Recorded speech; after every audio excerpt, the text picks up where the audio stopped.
Και τι γίνεται με τους περίφημους αυτούς ναζιστικούς χαιρετισμούς από την πλευρά των βουλευτών της Χρυσής Αυγής?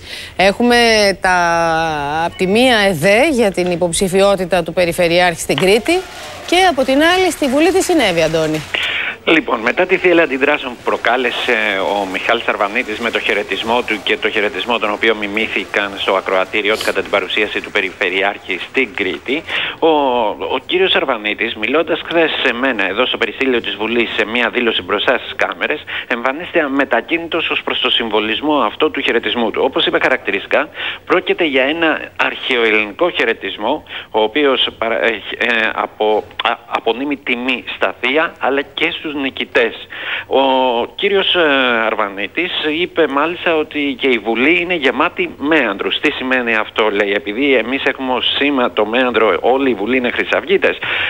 Αποκήρυξε με τον τρόπο του, μπορώ να σου πω, το ναζισμό, λέγοντας ότι τι δουλειά έχουμε εμείς με τους Γερμανούς? Εμείς τους έχουμε χαρακτηρίσει στρατό κατοχής, και είπε σε μια ηρωνική έτσι παραφορά του λόγου του ότι τους πήρε τηλέφωνο, λέει, ο Χίτλερ προχθές και τους είπε ότι να βγάλουν τα τεθωρακισμένα που έχει η Χρυσή Αυγή, να καταλάβουν την Ελλάδα και να την παραδώσουν στην Μέρκελ και στο Σόιμπλε. Με αυτή την ηρωνία θέλησε να απαντήσει σε όλο αυτό. Μάλιστα βλέπουμε χαρακτηριστικά, αυτό που μας ευνηδίασε όλους ήταν ότι μπροστά στην κάμερα... Βλέπουμε το απόσπασμα αυτό τώρα στις οθόνες μας, στη φωτογραφία, φαίνεσαι και εσύ εκεί στην άκρη. Μας άφησε, εμένα προσωπικά με άφησε άφωνο, έτσι, δηλαδή δεν το περιμέναμε τίποτα. Σήκωσε το χέρι του με αυτόν τον τρόπο που όλοι εμείς ξέρουμε ότι ταυτίζεται με τον ναζιστικό χαιρετισμό μπροστά στις κάμερες, προκειμένου να πει και να αποδείξει το αντίθετο. Ότι δεν είναι ναζιστικός ο χαιρετισμός, αλλά είναι αρχαιοελληνικός. Ακριβώς. Μάλιστα το συνέκρινε και με την ανάταση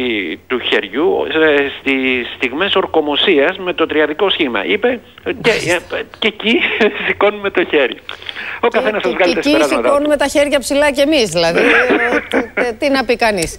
Για να δούμε τώρα και άλλα βίντεο, ανατριχιαστικά βίντεο, τα οποία βλέπουν το φως της δημοσιότητας. Ο Βάιος Σύρος σε σχέση με τη Χρυσή Αυγή. Ο Βάιος Σύρος είναι στη γραμμή για να μας μιλήσει για αυτά. Έχουμε χρυσαυγίτες οι οποίοι ουρλιάζουν, φωνάζουν. Τι...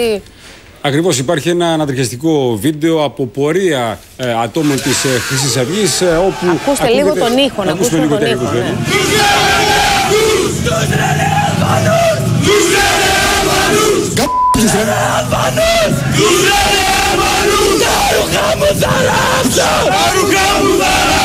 Ας άλλο δικό μου. Πες. Τερματά. Τα ρούχα μου θα ράψω.